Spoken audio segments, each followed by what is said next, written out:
gracias. Bueno, doy inicio a la exposición. Se me ha asignado, como han indicado en la presentación, referirme al proyecto de la nueva ley de derechos reales, la nueva ley de derechos reales. Y he tenido a bien titular el poder y el control del registro de la propiedad en Bolivia, una disputa entre centralismo y separación horizontal y vertical del poder en un Estado democrático. Tenemos en vigencia una ley muy antigua del siglo XIX, que es la Ley de Inscripción de Derechos Reales, que data del 15 de noviembre del año 1887. Imagínense, esta ley acaba de cumplir hace unos cuantos días atrás, el 15 de noviembre, 134 años, ¿no? Entonces ya van 134 años, ¿no? Posiblemente llegue a cumplir 135. Entonces ya está en los anales de la historia tan convulsa boliviana, en el marco también latinoamericano.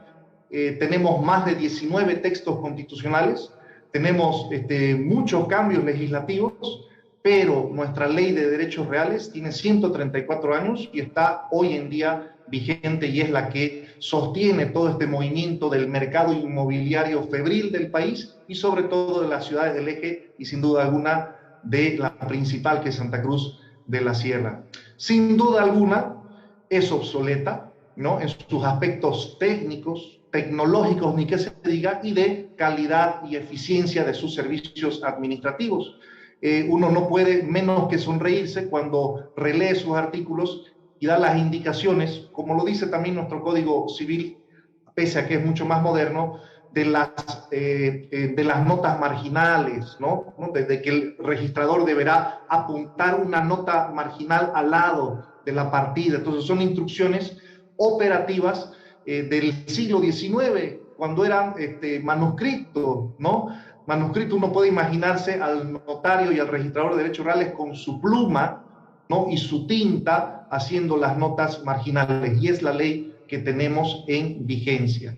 Como verán en el rectángulo inferior de la exposición, es una obviedad y no hay controversia social, política, en la necesidad de modernizar y adecuar la legislación de derechos reales, ya ni siquiera al siglo XX, sino al siglo XXI. Entonces, quien nos quiera argumentar de que esta iniciativa legislativa tiene como estandarte esta necesidad, no, eso es obvio, eso es obvio, no es un aspecto de disputa, no es un aspecto de controversia, y absolutamente todos, desde hace mucho tiempo además, estamos de acuerdo en esa necesidad. Primer aspecto a apuntar. Bueno, entonces, como es una obviedad y hace mucho tiempo que ya era obsoleta esta ley de derechos reales, tenemos en carpeta desde hace muchos años añejos proyectos de nueva ley de derechos reales, formulados, planteados por Corte Suprema de Justicia, ahora denominado Tribunal Supremo de Justicia, y también por parte del Consejo de la Magistratura, que son las entidades de los cuales actualmente depende la Oficina del Registro Público de Derechos Reales. Ya se han tenido y se han manejado desde hace mucho tiempo este tipo de proyectos. Sin embargo, la novedad ha sido el anuncio el año pasado, en estas épocas, en noviembre del año 2020, como una de las 5 leyes prioritarias para la gestión 2021 que se iba a iniciar. Entonces, anunció el Ministerio de Justicia del entonces recién posesionado también gobierno, ¿no?, que toma posesión cabalmente los primeros días de noviembre, y el flamante ministro de Justicia anuncia que la nueva ley de derechos reales es una de las 5 leyes prioritarias, ¿no? Entonces, es un antecedente importante. Bueno, y de ahí es que se conoce esta iniciativa como el anteproyecto del Ministerio de Justicia, pero formulado por el Viceministerio de Defensa del Consumidor, ¿no? Uno de los viceministerios del Ministerio de Justicia es el proponente que elabora este anteproyecto de nueva ley, que lo llama del Sistema Plurinacional de Derechos Reales. Más o menos con el molde y a la usanza del tránsito, como pasó con las notarías de fe pública, ¿no? De tener una dirección de notarías de fe pública, ahora es una dirección plurinacional, ¿no? De notarías, el DIRNOPLU. Entonces, con ese mismo molde se refieren a los derechos reales. Actualmente, pese a que han transcurrido ya tanto tiempo de haberlo declarado como una de las 5 leyes prioritarias, se mantiene en la instancia y en la fase de socialización a instancia de algunos gobiernos municipales. Es en el mes de julio de este año que se tuvo una reunión técnica, una visita del viceministro de Defensa del Consumidor a las autoridades del gobierno municipal de Santa Cruz de la Sierra, por ejemplo. Pero no ha sido así con municipios del área metropolitana de acá, de Santa Cruz, como es el caso, por ejemplo, de Poronco o de La Guardia. Lo han manejado a un nivel de municipios de capitales de departamento. A la fecha no se tiene constancia de la presentación de este anteproyecto como proyecto ya formal ante la Asamblea Legislativa Plurinacional. Se conocen muchas versiones de las autoridades del Ministerio de Justicia, del Viceministerio de Defensa al Consumidor, pero de manera oficial, al menos en las páginas web institucionales, tanto de Cámara de Senadores como de Cámara de Diputados, no estaría corriendo aún como proyecto de ley. Y aquí hago énfasis en la condicional y también una crítica que debe constarnos y preocuparnos profundamente sobre la precariedad, la informalidad e incluso el secretismo de la tramitación de las actividades de la Asamblea Legislativa Plurinacional y de los ministerios del órgano ejecutivo que proponen iniciativas legislativas.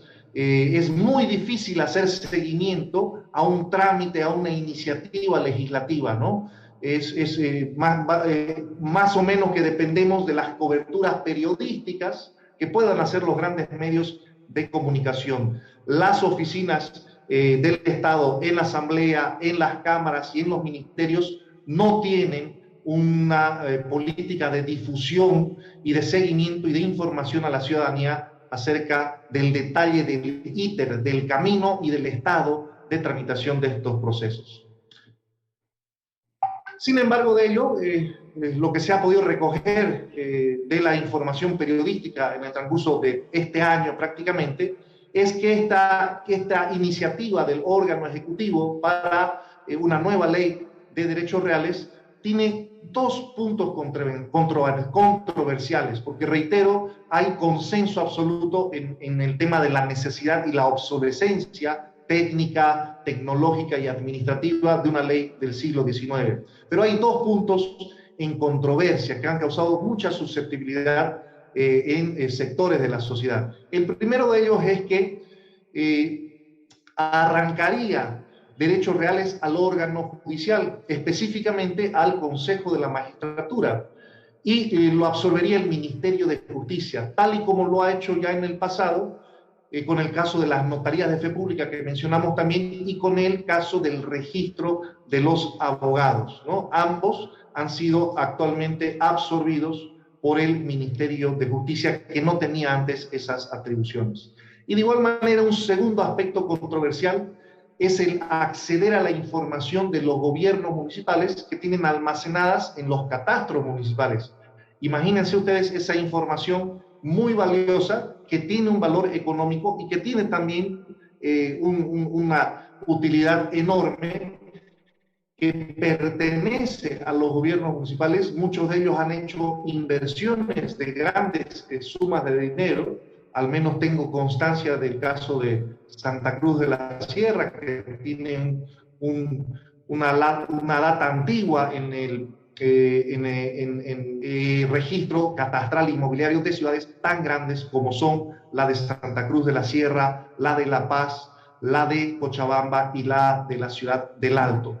El resto de las ciudades también tienen informaciones y movimientos inmobiliarios importantes. Estos 2 aspectos, entonces, la controversia de afectar al órgano judicial y afectar a los catastros de los gobiernos municipales, son aspectos que sí han dado que discutir con relación a esta iniciativa. En contrapartida, la Asamblea Legislativa Plurinacional, y eso consta como información institucional de acceso libre a toda persona a través de las páginas web tanto de la Cámara de Senadores como de la Cámara de Diputados, actualmente de manera simultánea corren dos proyectos de ley suscritos por la oposición, por parlamentarios de la oposición, para una nueva ley de derechos reales. Y en ambos casos, estos proyectos de ley mantienen a derechos reales como dependencia del Consejo de la Magistratura y del órgano judicial. En específico, la Cámara de Senadores tiene asignado el proyecto de ley 110, quebrado 2020 CS, y el 18 de agosto del 2021 se remitió a la Comisión de Justicia Plural y Ministerio Público. Esa es la última información oficial en su página. Y con relación a la Cámara de Diputados, se tiene asignado el proyecto de ley 270, quebrado 2020 CD, presentada el 16 de agosto a la Mesa de Presidencia de Diputados. Esa es la información oficial hasta la fecha. Sin duda alguna, desde agosto a hoy día, noviembre, ha debido tener algún movimiento de procedimiento legislativo, pero eso no se ha podido corroborar en la página web. Entonces tenemos la paradoja de que en el órgano ejecutivo tenemos el planteamiento del sistema plurinacional de derechos reales, pero ya se tiene adelantado en la Asamblea Legislativa Plurinacional corriendo procedimiento legislativo constitucional a falta de dos proyectos propugnados por parlamentarios de la oposición en el punto controversial de la pertenencia a órgano judicial o a órgano ejecutivo son contradictorios, ¿no? Esa es la situación actual. Bueno, sabiendo ya este panorama, enmarquemos la problemática. Reiteramos pleno consenso en la necesidad de modernizar la legislación y la mejora administrativa de los derechos reales como servicio esencial a la ciudadanía. Pero hay una primera divergencia consistente en quién tendría el poder y el control del registro de la propiedad en Bolivia. Una alternativa que plantea cabalmente el órgano ejecutivo es que sea el poder ejecutivo, es decir, el presidente del Estado, a través de su cada vez más grande Ministerio de Justicia, que ya absorbió en el pasado a las notarías de fe pública y al registro de abogados, entre otras nuevas funciones.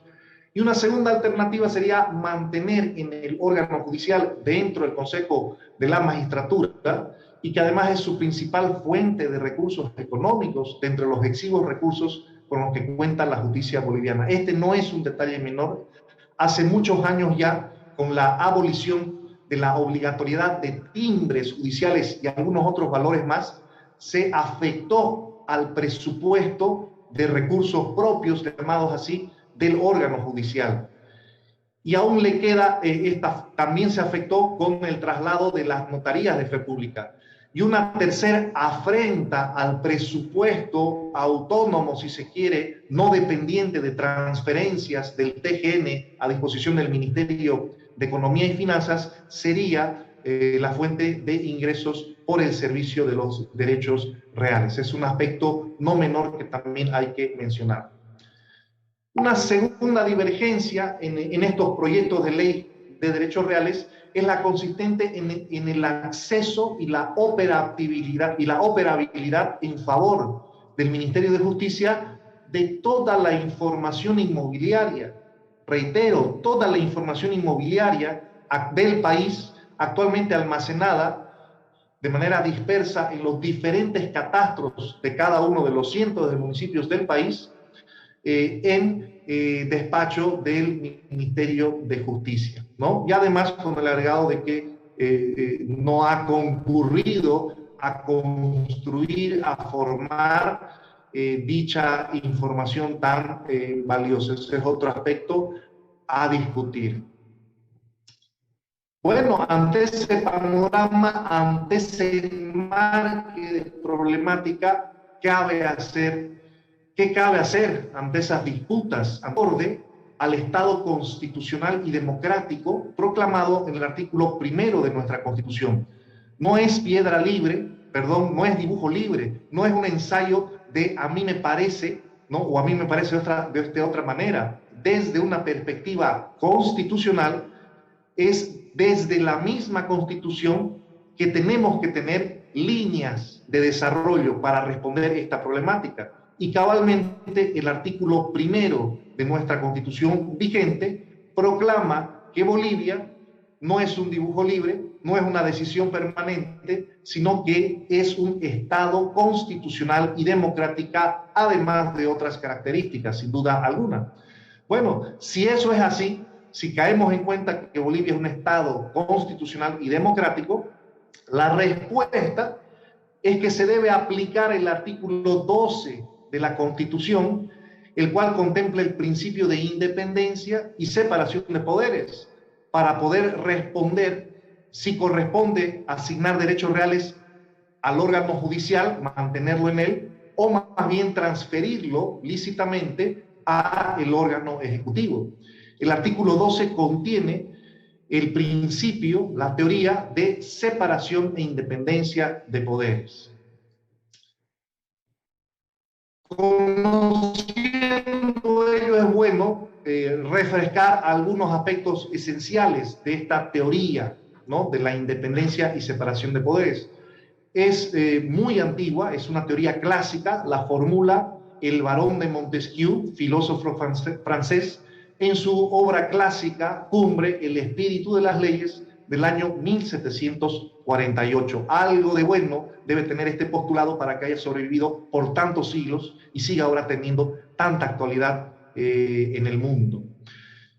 Allí sostiene, abro comillas y leo textual lo que indica este autor: todo estaría perdido si el mismo hombre, el mismo cuerpo de personas principales, ya sea de los nobles o del pueblo, ejercieran los tres poderes: el de hacer las leyes, el de ejecutar las resoluciones públicas y el de juzgar los delitos o las diferencias entre particulares. Todo estaría perdido, sentencia el barón de Montesquieu. Y más adelante afirma que para que uno no pueda abusar del poder, es necesario que mediante la disposición de cosas el poder detenga el poder. Fíjense ustedes esta formulación filosófica mecanicista, ¿no? Es absolutamente mecanicista, emparentada, diríamos, con ese paradigma mecanicista del universo del propio Isaac Newton. Entonces es importante imaginarnos el poder no como algo ¿no? Tan etéreo como el aire, sino como fuerzas que tienen una dirección que apunta para un lado y hay otra fuerza que apunta para el otro lado. Y en esa lucha de poderes, en esa confrontación de voluntades, va a haber un resultado. Y aquí vuelvo a leer esta sentencia de Montesquieu que tenemos resaltada con rojo en pantalla. Para que uno no pueda abusar de poder, es decir, para que una voluntad no se torne en arbitraria, en abusiva, en despótica, porque va concentrando, va acumulando paulatinamente mucho poder, hay un desborde de poder, hay un acostumbramiento a que la voluntad de uno o un grupo privilegiado siempre sea la que prevalezca. Es necesario, vuelvo a la cita textual, es necesario que mediante la disposición de cosas, mediante el ordenamiento de todo un andamiaje institucional de los organismos del Estado, el mismo poder detenga al poder. Es más, solo el poder detendrá al poder. Es una teoría y una formulación clásica y además de una larga trayectoria empírica. En el transcurso de los siglos, y sobre todo por estados exitosos en el ejercicio de gobiernos democráticos mesurados que contienen el abuso y la arbitrariedad, se tiene como un caro principio, como un caro postulado del constitucionalismo, la vigencia, y no solo la proclamación, la vigencia práctica de la independencia y separación de poderes en el funcionamiento de las instituciones de los gobiernos democráticos. Ya lo decía el artículo 16 de la Revolución Francesa, la Declaración de los Derechos del Hombre y del Ciudadano: toda sociedad que no tiene garantizado la separación de poderes no tiene constitución. es consustancial la existencia real y no declarativa de la separación de poderes para que la Constitución deje de ser nominal y sea real, y por tanto haya una garantía para que la sociedad, para que el individuo no se vea a la merced de eventuales poderes desbordados, despóticos, incluso tiránicos.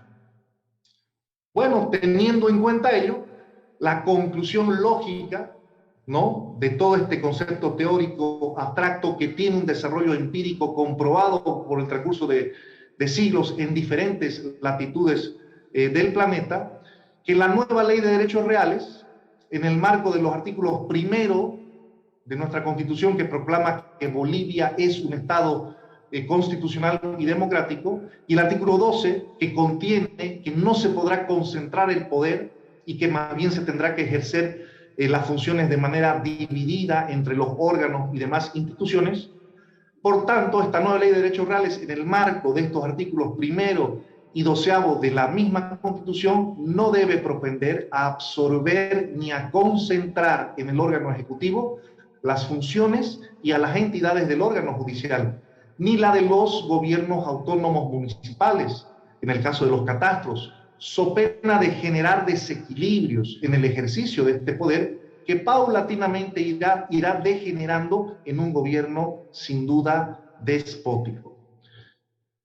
Bueno, les agradezco mucho por su paciencia, por su atención y presto para la ronda de comentarios, de preguntas. Muchas gracias. Muchas gracias, estimado doctor José María Cabrera D'Alence, por su brillante exposición. Voy a estar atenta a los comentarios, preguntas que puedan requerir los alumnos, tanto en el chat del Facebook como en el chat del Zoom. Yo, mientras tanto, doctor, me voy a permitir plantearle dos interrogantes. Primero, ¿existe algún conflicto competencial emergente de alguna previsión constitucional que desde lo normativo haya zanjado la cuestión respecto a que el derechos reales, el registro público de derechos reales debe estar bajo la tuición, diremos, del órgano judicial? Está contemplado en la Constitución como una competencia exclusiva, ya no desgrana la Constitución en la parte tercera de la misma, en cuál de los órganos, en cuál de los actuales 4 órganos del Estado, pero sí lo emplaza dentro de la entidad nacional, de manera que desde el punto de enfoque competencial es una atribución exclusiva de instancia nacional, la función de derechos reales, de manera que válidamente podrá ser tanto el órgano judicial como también el órgano ejecutivo desde solo ese enfoque. Pero como usted sabe, doctora, la interpretación constitucional no debe ser nunca aislada de algún artículo, sino tiene que ser una interpretación sistemática y en conjunto, y de manera que la conjugación del artículo primero y el artículo 12 de la Constitución son las que nos robustecen para llegar a la conclusión que indicamos en las diapositivas. Una segunda pregunta, doctor. La naturaleza jurídica y la naturaleza de las funciones que desempeña el registro de derechos reales en la sociedad predispone su pertenencia a un órgano u otro.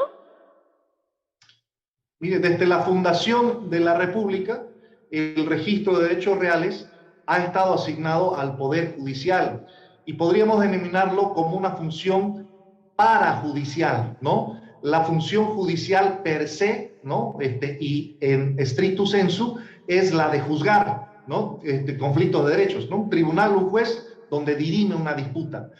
Pero las funciones parajudiciales son las de apoyo, ¿no? y de conexitud con la función de la administración de justicia. Ahí tenemos las notarías de fe pública, ¿no? Las funciones de escrituría pública y las funciones de los registros públicos de la propiedad y también del registro civil. Esas funciones parajudiciales, por su naturaleza, siempre han sido asignadas, entregadas en custodia del órgano judicial.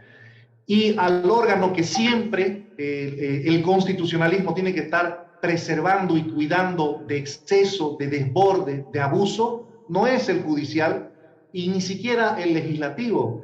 El gran poder que puede tender al abuso y la arbitrariedad siempre es el ejecutivo, es el lobo feroz del constitucionalismo. De manera que, por inercia, la administración pública, el órgano ejecutivo, va a tender a crecer desmesuradamente. La burocracia, ¿no? La cantidad de funcionarios, la multiplicación de oficinas es exponencial. Y queridos colegas, es elefantesco ya el tamaño que tiene al año actual nuestro Estado boliviano y la porción del órgano ejecutivo es muy superior al 90% en comparación con el tamaño ínfimo del órgano legislativo y del órgano judicial y del órgano electoral. De manera que ya por naturaleza es enorme el órgano ejecutivo. Entonces no hay una justificación para seguir aumentándole en desmedro de los otros órganos del Estado. La teoría y el principio de separación e independencia de poderes tiende al equilibrio de poderes. Y si vamos a seguir incrementando el tamaño del Ejecutivo, sin duda alguna eso va a desequilibrar el peso y la influencia de los otros órganos poderes del Estado.